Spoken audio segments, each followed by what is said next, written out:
Plus qu'une réaction, c'est une révolte de son équipe qu'attend Jean-Louis Garcia demain soir sur la pelouse d'Amiens. Avec 4 défaites consécutives et un total de 5 points pris lors des 9 dernières rencontres, les Angevins avancent à un rythme de relégable depuis plusieurs semaines. Conséquence de ce passage à vide, la possibilité de monter en Ligue 1 s'est envolée et les joueurs ont pris un gros coup au moral. Compréhensible, mais pour autant, Jean-Louis Garcia ne veut sûrement pas entendre parler de démission à cette journée de la fin du championnat.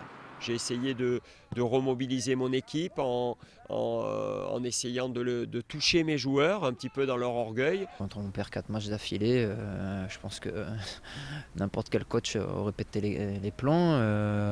Enfin, pété les plombs, c'est entre guillemets. Hein. Donc voilà, il nous a passé une soufflante, il avait raison. Le principal dans tout ça, c'est que le message ait eu l'effet escompté et à en croire les intéressés, il n'y a aucun doute là-dessus. On perd une fois, on perd deux fois, on perd trois fois. Bon, à partir du moment, il faut stopper ça, quoi. Ça, c'est des choses personnelles, quoi. C'est de l'orgueil, c'est l'envie de plus perdre, l'envie de passer pour plus avoir envie de passer pour des cons.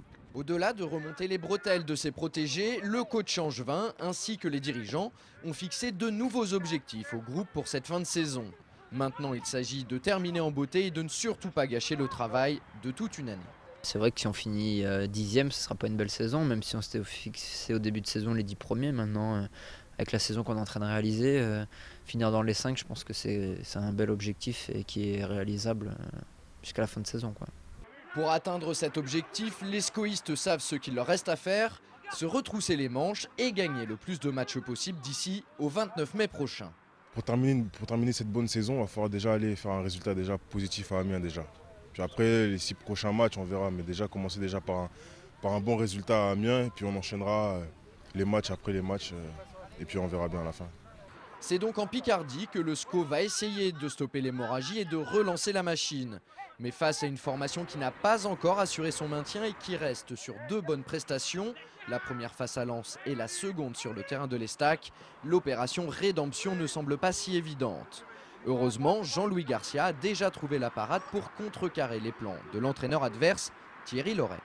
On va se poser non pas comme un favori dans ce match, mais comme un outsider. Donc on va bien défendre, on va être bien en place, on va être patient et je pense qu'on aura des opportunités. Mais il faut que ce soit eux qui aient le sentiment que la situation est longue à débloquer pour pouvoir les amener à prendre un peu plus de risques, à se découvrir.